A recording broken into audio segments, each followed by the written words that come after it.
Good morning विद्यार्थी मित्रों। तो आज एक नवा चैप्टरनी शुरुआत करीए छीए, संकर संख्याओं। मित्रों, आ वस्तु तमारा माटे एक नवी छे, पण आनो जे अर्थ छे, चैप्टरनो अर्थ छे संकर संख्याओं। मित्रों, संकर संख्याओं एटले के संकर एटले के संकरण। આપણે બાયોલોજીકલ શબ્દનો અહીંયા ઉપયોગ કર્યો છે। સંકર એટલે કે સંકરણ। આપણે નવી નવી જાતો બે ભેગી કરીએ અને એક ત્રીજી જાત બનાવીએ તો એને શું કહેવામાં આવે? સંકરણ। ખબર પડી? એટલે જુદા જુદા ગુણધર્મો વાળી બે વસ્તુને ભેગી કરવાથી કોઈ નવા જ ગુણધર્મની વસ્તુ બનાવવામાં આવે તો એ સંકરણ તરીકે ઓળખાય છે। तो एज रीते ये शू कीधुं छे? संकर संख्या एटले बे जुदी जुदी संख्याओं ने भेगी करी अने त्रीजी एवी संख्या बनावीए छीए कि जे संकर संख्या ना नामे ओळखाय छे। खबर पड़ी? हवे पहेलुं तो संख्याओं। तो संख्याओं एटले के आपणी जोड़े संख्याओं जे छे एमना गणोनी पहेला तो वात करीए। तो संख्याओना गण।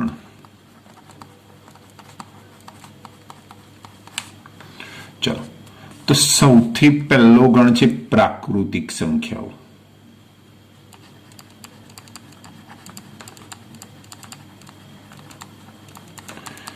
जेने एन वडे दर्शाववामां आवे छे अने एमां कई संख्याओनो समावेश थशे? 1 2 3 4 ए रीते एन सुधीनी। खबर पड़ी मित्रों?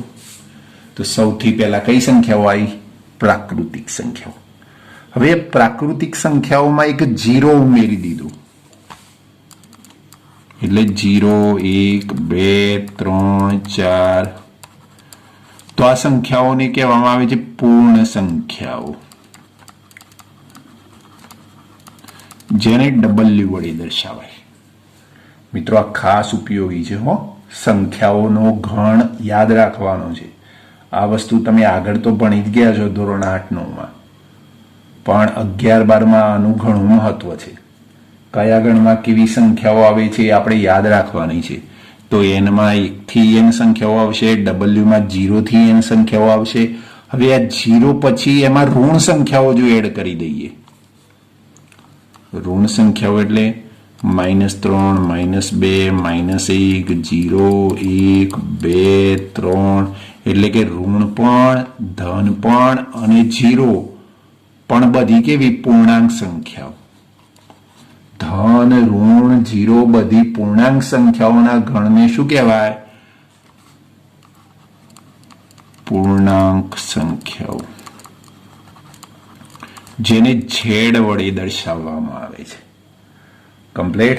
तो पहला में फक्त 1 थी शुरू थती थी, जेने प्राकृतिक संख्याओं कीधी। एमां 0 उमेर्यो तो पूर्ण संख्याओं, एमां माइनस उमेरी तो पूर्णांक संख्याओं आवी। हवे आ संख्याओं में शुं रही जाय छे? तो वच्चेनी अपूर्णांक संख्याओं, वच्चेनी अपूर्णांक संख्याओं एटले के 1/2 1/3 आवी बधी अपूर्णांक संख्याओं। तो अपूर्णांक संख्याओं ने सम्मेय संख्याओं, जेने क्यू वडे दर्शाववामां आवे छे। तो मित्रों, आमां शुं नवुं आव्युं? आ बधी संख्याओं तो आवशे ज। 0 1 2 આવી બધી તો સંખ્યાઓ આવશે। આ એ જ રીતે -1 -2 આવી બધી સંખ્યાઓ તો આવશે જ, પણ એની વચ્ચેની પણ સંખ્યાઓ આવશે। અહીંયા 1/2 1/3 1/4 એ રીતે આગળ જઈએ તો 3/4 4/5 આ રીતે વચ્ચેની અપૂર્ણાંક સંખ્યાઓ જે આપણે રહી ગઈ બે પૂર્ણાંક સંખ્યાઓની વચ્ચેની એ બધી સંખ્યાઓ આમાં આવશે. એટલે ટૂંકમાં એવું કહી શકાય p/q સ્વરૂપ.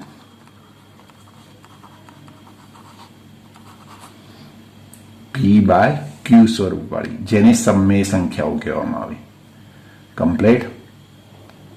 તો 4 સંખ્યાઓ આપણે જોઈ: પ્રાકૃતિક, પૂર્ણ, પૂર્ણાંક અને સમમેય. સમમેયમાં બધી જ આવી જાય, જેમાં પૂર્ણાંક પણ આવી જાય, અપૂર્ણાંક પણ આવી જાય અને બધી આવી જાય. તો મિત્રો બાકી કઈ રહી?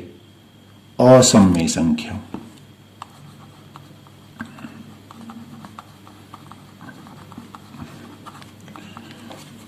જેને i વડે દર્શાવવામાં આવે. અસમમેય સંખ્યાઓ એટલે મિત્રો એવી સંખ્યાઓ કે જેને p/q સ્વરૂપમાં દર્શાવી શકાય નહીં.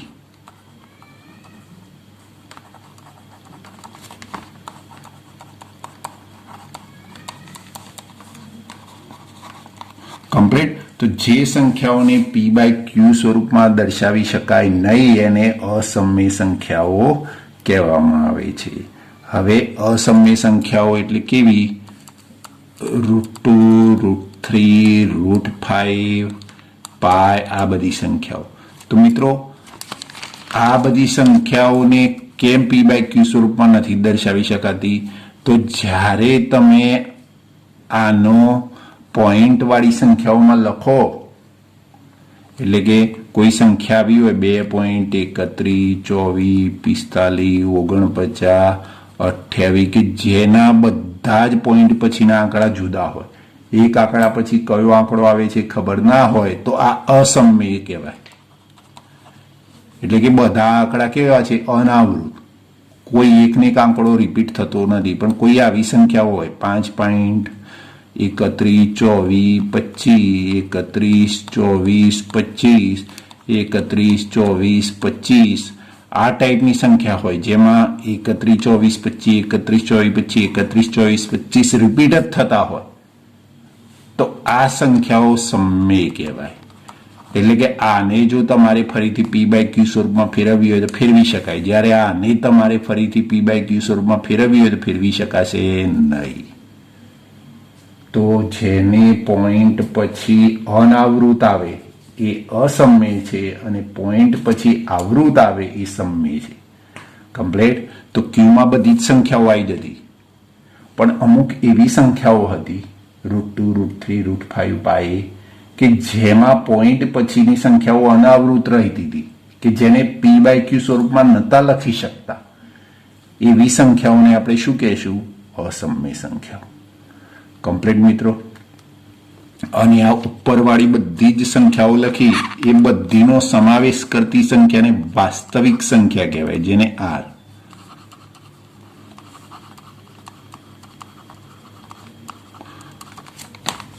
એટલે કે વાસ્તવિક સંખ્યાઓનો મતલબ r એટલે રિયલ નંબર, કે જેમાં -∞ થી ઇન્ફિનિટી વચ્ચેની બધી જ સંખ્યાઓ આવી જાય, એટલે બધી જ વાસ્તવિક સંખ્યા. કમ્પ્લીટ. તો મિત્રો આટલા ગણોની સંખ્યાઓ આપણી જોડે છે. કમ્પ્લીટ. તો પહેલું પ્રાકૃતિક, જેમાં 1 થી ચાલુ કરીને n સુધી, પૂર્ણ સંખ્યા જેમાં 0 ઉમેર્યો, પૂર્ણાંક સંખ્યા જેમાં માઇનસ ઉમેરી વધારાની, સમમેય સંખ્યા જેમાં વધારાના અપૂર્ણાંકો ઉમેર્યા, અસમમેય તો સમમેયમાં જે થોડી બાકી રહી જતી હતી કે જે અનાવૃત હતી પોઈન્ટ પછી, એવી સંખ્યાઓ, અને r એમાં બધી જ આવી જાય, કોઈ સંખ્યા બાકી રહે નહીં. તો મિત્રો હવે સંકર સંખ્યા શું છે? તો હવે એવી કઈ સંખ્યાઓ બાકી રહી ગઈ કે જે સંકર છે? તો મિત્રો સંકર સંખ્યા એટલે કે જ્યારે આપણી જોડે આ રીતની વસ્તુ આવે, 2 નો વર્ગ મિત્રો કેટલો થાય? 4. -2 નો વર્ગ કેટલો થાય? 4. તો હવે 4 નું મિત્રો વર્ગમૂળ કાઢવું હોય, 4 નું વર્ગમૂળ કાઢવું હોય તો 4 નું વર્ગમૂળ એટલે કે આ કઈ સંખ્યાનો વર્ગ છે? 2 નો પણ વર્ગ છે અને -2 નો પણ વર્ગ છે. એટલે 4 નું વર્ગમૂળ કેટલું લઈ શકાય? 2 પણ લઈ શકાય અથવા -2 પણ લઈ શકાય. કેમ? 2 નો વર્ગ પણ 4 છે અને -2 નો વર્ગ પણ 4 છે. ખબર પડી? એટલે મિત્રો, વર્ગ કર્યા પછી જે સંખ્યા હંમેશા મળે છે ધન જ હોય, કોઈ દિવસ ઋણ આવે નહીં. તો મિત્રો, સંકર સંખ્યા શું છે? તો સંકર સંખ્યા એવી વસ્તુ છે કે જેમાં ઋણ સંખ્યાનું વર્ગમૂળ શોધવામાં આવે છે. એટલે કે દાખલા તરીકે -4 છે એનું વર્ગમૂળ શોધવું છે. તો મિત્રો, -4 નું વર્ગમૂળ શોધવું હોય તેનો મતલબ શું થાય? એવી કઈ સંખ્યા છે કે જેનો વર્ગ -4 આવે? તો કોઈ એવી સંખ્યા ખરી જેનો વર્ગ -4 આવે છે? નથી. ખબર પડી? તો માઇનસ સંખ્યાનું વર્ગમૂળ શક્ય નથી. પણ જ્યારે આપણે માઇનસ સંખ્યાનું વર્ગમૂળ ના છૂટકે શોધવું પડે છે ત્યારે અહીંયા સંકર સંખ્યાની શરૂઆત થાય છે. તો આપણે -4 નું વર્ગમૂળ આમ શોધી શકતા નથી. તો હું શું કરું છું? -4 એટલે -1 ગુણ્યા 4 આવું લખી શકાય. અને -1 ની કિંમત i² ધારું છું, એટલે કે કલ્પના કરું છું કે ભાઈ -1 ની કિંમત i² જો મૂકીએ અને 4 હોય તો હવે વર્ગમૂળ કેટલું થાય? 2i. તો આ i જે છે એ મેં કલ્પના કરી છે. તો આ શું છે? સંકર સંખ્યા. ખબર પડી? તો સંકર સંખ્યા શા માટે ઉદ્ભવી? ઋણ સંખ્યાઓનું વર્ગમૂળ કાઢવા માટે. અને આનું નામ સંકર સંખ્યા કેમ છે? કારણ કે સંકર સંખ્યા હંમેશા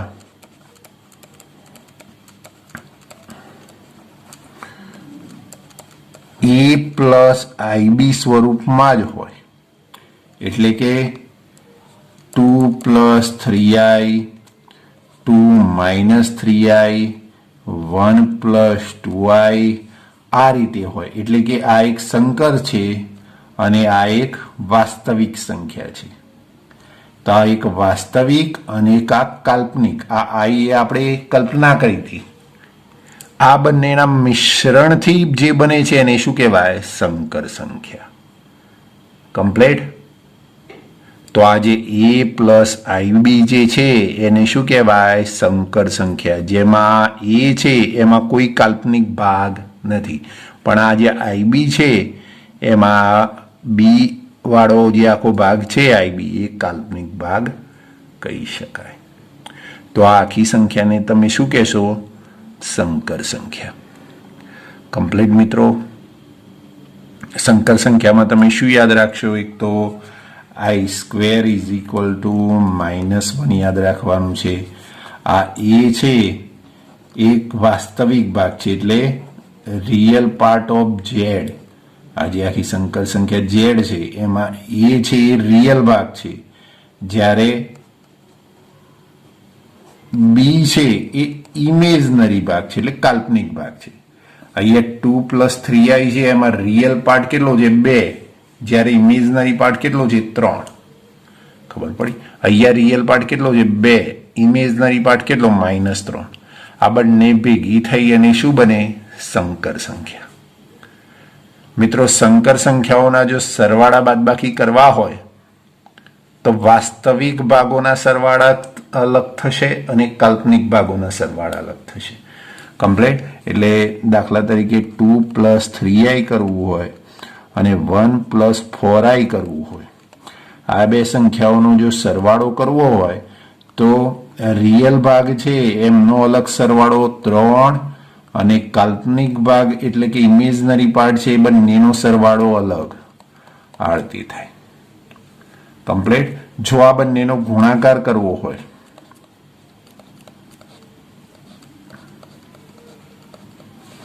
તો ગુણાકાર કેવી રીતે કરવામાં આવે? પહેલા આ પદ લેવાનું, એને બધા જોડે ગુણી નાખવાનું. તો 2 ને પહેલા જોડે ગુણો, બીજા જોડે ગુણો, હવે 3i ને પહેલા જોડે ગુણો અને બીજા જોડે ગુણો, તો 12i². હવે સરખા સરખા એટલે કે આ બે સરખા છે તો એમનો સરવાળો થઈ શકે. તો 2 + 11i લખાય અને અહીંયા i² આવ્યું તો i² એટલે -1 લખાય. કમ્પ્લીટ. તો આ 2 અને -12 એટલે -10 + 11i. કમ્પ્લીટ મિત્રો. તો આ રીતે આપણે સંકર સંખ્યાના સરવાળા કે ગુણાકાર કરી શકીએ. અને આ સંકર સંખ્યાનું સ્વરૂપ છે કે સંકર સંખ્યા હંમેશા આ જ રીતે હોય. જો કોઈ સંકર સંખ્યામાં ફક્ત 2i છે, તેમાં જે વાસ્તવિક એટલે કે રિયલ ભાગ છે કેટલો લેવાનો? 0. અને કોઈ સંકર સંખ્યામાં ફક્ત 2 જ છે, તેનો કાલ્પનિક ભાગ કેટલો લેવાનો? 0i. ખબર પડી? પણ સંકર સંખ્યા કયા સ્વરૂપમાં હોય? a + ib. એટલે a છે એ વાસ્તવિક એટલે કે રિયલ ભાગ છે અને bi છે એ કાલ્પનિક અથવા ઇમેજનરી પાર્ટ છે. કમ્પ્લીટ. ચલો મિત્રો, હવે સ્વાધ્યાય 5.1. 5.1 આપણે જો જોઈએ તો જે શરૂઆતમાં પહેલા દાખલાઓ છે એમાં શું કરવાનું છે? જેટલા પણ સંકર સંખ્યાના દાખલા છે બધાને a + ib સ્વરૂપમાં ફેરવવાનું છે.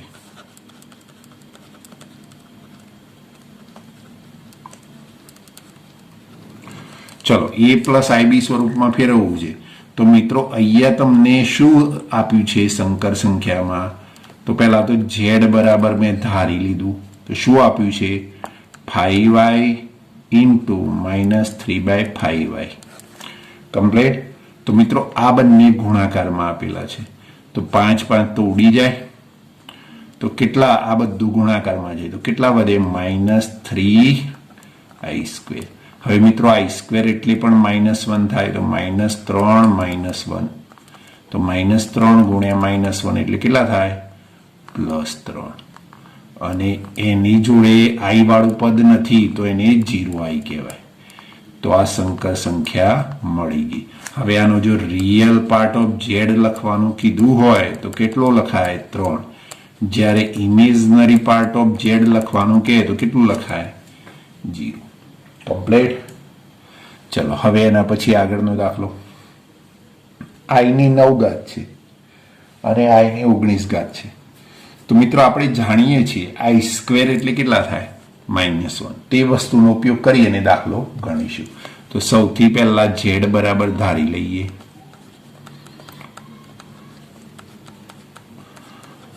ચલો મિત્રો, તો આને પહેલા i ના વર્ગમાં ફેરવવી હોય તો ના ફેરવી શકાય. કેમ? કે આ સંખ્યા એકી છે. બેકી હોય તો તમે વર્ગમાં ફેરવી શકો. તો આને પહેલા આવું કહેવાય i ની 8 i ની 1 ઘાત. એટલે i ની 9 ઘાત થઈ ગઈ. અહીંયા 19 ઘાત છે તો એને આવું લખાય i ની 18 અને i ની 1 ઘાત. આવું લખાય. ચલો, હવે i ની 8 ઘાત છે એને i² માં ફેરવવું હોય તો શું લખાય? i² ની 3 ઘાત, સોરી 4 ઘાત. i² ની 4 ઘાત એટલે 8 ઘાત થઈ ગઈ અને આ 1 ઘાત એટલે 9 ઘાત. ચલો, i ની 18 ઘાત છે એને જો મારે લખવું હોય તો કેટલી લખાય? i² ની 9 ઘાત. કમ્પ્લીટ.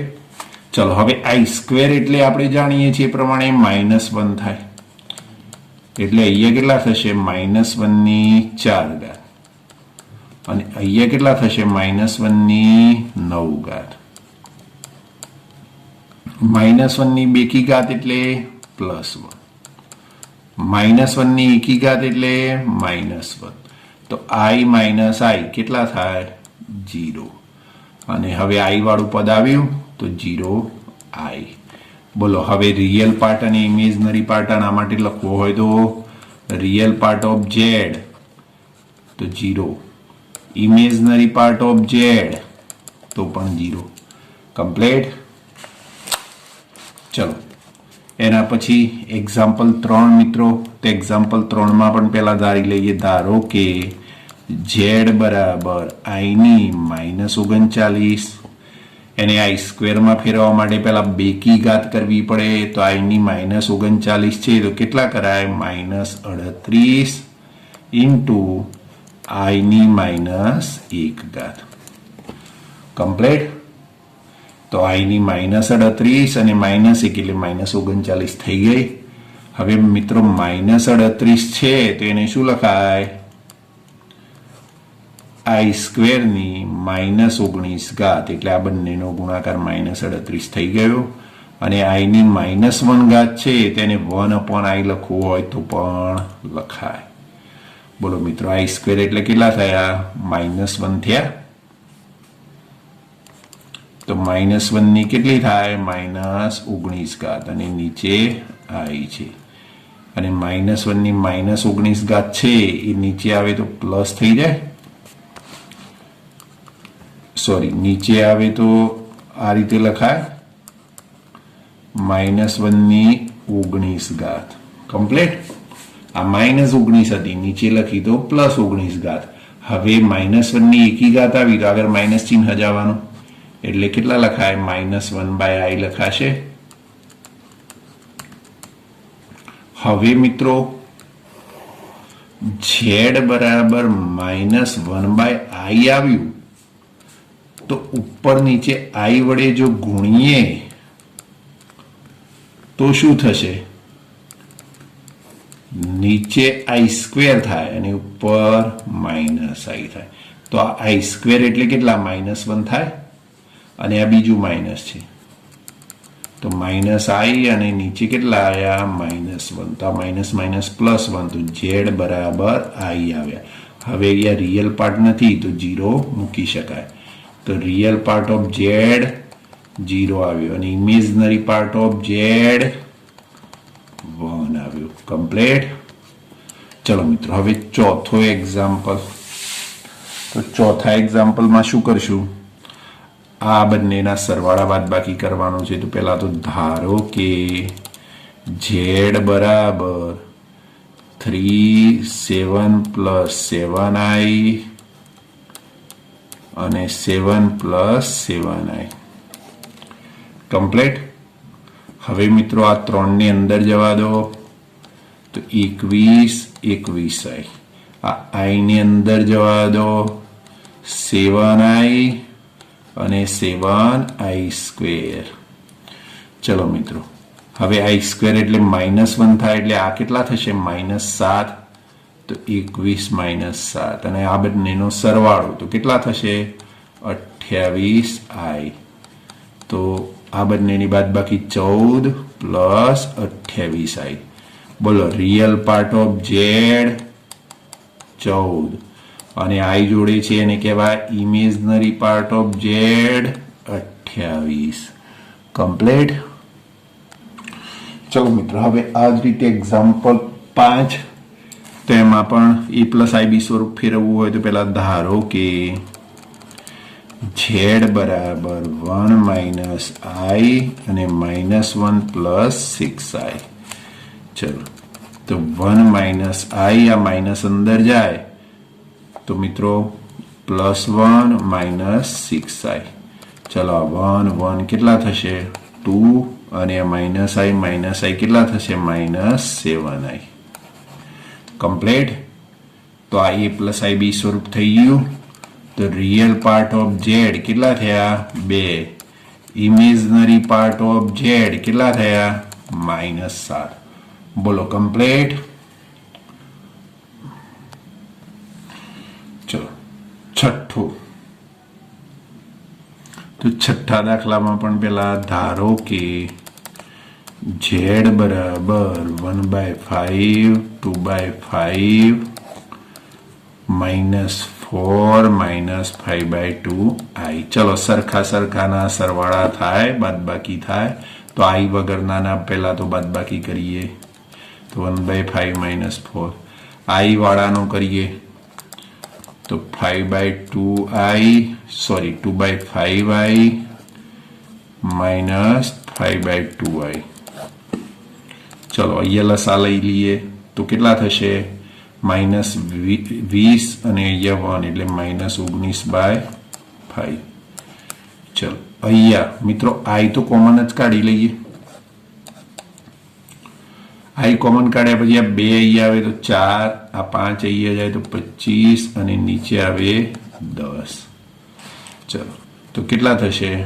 -19/5 અને અહીંયા થશે -21/10 આઈ. તો બોલો રિયલ પાર્ટ ઓફ ઝેડ કેટલા થશે? -19/5. ઇમેજનરી પાર્ટ ઓફ ઝેડ કેટલા થશે? -21/10. કમ્પ્લીટ. ચલો સાતમો. તો સાતમામાં કેટલા છે? 1/3 7/3i 4 1/3i અહીંયા 4/3 અને માઇનસ આઈ. ચલો આઈ વગરનાનો સરવાળો પેલા કરી દઈએ તો 1/3 4 અને 4/3. આઈ વાળાનો હવે સરવાળો તો 7/3i 1/3i અને માઇનસ આઈ.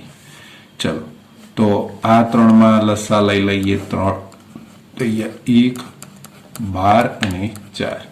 ચલો પાછળના ત્રણમાં કૌંસ કરીએ અને આઈ કોમન કાઢી લઈએ. નીચે લસા 3 તો પહેલામાં આવે 7, બીજામાં 1 અને અહીંયા આવશે 3. કમ્પ્લીટ. તો અહીંયા કેટલા થશે? 17/3 અને અહીંયા થશે 5/3. તો બોલો રિયલ પાર્ટ ઓફ ઝેડ બરાબર 17/3 અને imaginary part of Z 5/3. Complete. ચલો હવે એક્ઝામ્પલ 8 મિત્રો. તો એક્ઝામ્પલ 8માં શું છે? 1 - i⁴. તો મિત્રો 4 ઘાત વાળાને a+ib માં સ્વરૂપમાં ફેરવવાનું થાય તો પહેલા ઝેડ બરાબર ધારી લેવાનું. જે રીતે આપણે આગળ સાદરૂપ આપવાના છે એ રીતે આપી દઈએ. તો ઝેડ બરાબર ધારી લીધું. 4 ઘાતને વર્ગનો વર્ગ લખાય તો 1 - i નો વર્ગ અને એનો વર્ગ એટલે 4. અહીંયા a - b ના હોલ સ્ક્વેરનું સૂત્ર વાપર્યું એટલે 1 - 2i + i² લખાય અને એનો હોલ સ્ક્વેર. i² એટલે -1 અને આ 1 - 2i એમના એમ. તો 1 - 1 એટલે કેન્સલ તો -2i થશે અને એનો હોલ સ્ક્વેર. હવે -2i છે તો -2 નો વર્ગ 4 અને i નો વર્ગ i². તો મિત્રો i² એટલે -1 લખાય તો -4 થશે. પણ i વાળું પદ ના રહ્યું એટલે 0i આપણે મૂકી શકીએ. તો મિત્રો રિયલ પાર્ટ ઓફ ઝેડ કેટલો થયો? -4 અને ઇમેજનરી પાર્ટ ઓફ ઝેડ કેટલો થયો? 0. કમ્પ્લીટ. ચલો મિત્રો હવે ઘન હોય 4 ઘાતનું તો મેં તમને બતાવી દીધું. પણ મિત્રો ઘન હોય તો તમે શું કરશો? તો મિત્રો a+b નો ઘન હોય તો એનું સૂત્ર છે a³ 3a²b 3ab² અને b³ આવું છે. અને a - b નો ઘન હોય તો a³ - 3a²b + 3ab² અને -b³. તો આ બે સૂત્રો યાદ રાખશો તો ઘનનું વિસ્તરણ થઈ જશે. ચલો મિત્રો હવે અહીંયા પહેલા તો ઝેડ બરાબર ધારી લઈએ તો 1/3 અને 3i નો ક્યુબ. ચલો આ a અને આ b સમજીને આપણે વિસ્તરણ આપી દઈએ. ક્યુબ એટલે 1/3 નો ક્યુબ. પછી 3a²b એટલે આનો સ્ક્વેર અને આ એમને એમ લખીએ તો 1/3 નો સ્ક્વેર અને 3i એમના એમ. ચલો પછી ab² એટલે આની 1 ઘાત અને આનો વર્ગ અને છેલ્લે 3i નો ઘન થશે. કમ્પ્લીટ. ચલો અહીંયા આનો ઘન એટલે 1/27 કહેવાય. ચલો મિત્રો અહીંયા 1/3 નો વર્ગ છે એટલે 9, તો ઉપર પણ આ 9 થશે એટલે 9 ઉપર અને 9 નીચે થશે અને અહીંયા i. ચલો અહીંયા 3 3 કેન્સલ, તો કેટલા થશે 9i². ચલો અહીંયા 3 નો ઘન અને i નો ઘન આવું લખાય. ચલો તો અહીંયા 1/27, અહીંયા કેટલા થશે i, અહીંયા 9i² એટલે -9. ચલો 3 નો ઘન એટલે 27 અને i³ છે મિત્રો, તો i³ એટલે i² into i કહેવાય, તો i³ થઈ ગયા, પણ આ -1 થશે એટલે -27i થશે. ચલો તો અહીંયા 1/27 અને -9 ને જોડે લખીએ. ચલો અહીંયા i અને આ કેટલા વધશે મિત્રો, i² એટલે -1 એટલે -27i વધશે. કમ્પ્લીટ. ચલો મિત્રો હવે અહીંયા 27 નો 9 જોડે આપણે ગુણાકાર કરીએ તો કેટલો જવાબ, તો -243/27 અને અહીંયા કેટલા થશે -26i. કમ્પ્લીટ. તો રિયલ પાર્ટ ઓફ ઝેડ કેટલા મળ્યા, -243/27 અને ઇમેજનરી પાર્ટ ઓફ ઝેડ કેટલા મળ્યા, -26. કમ્પ્લીટ.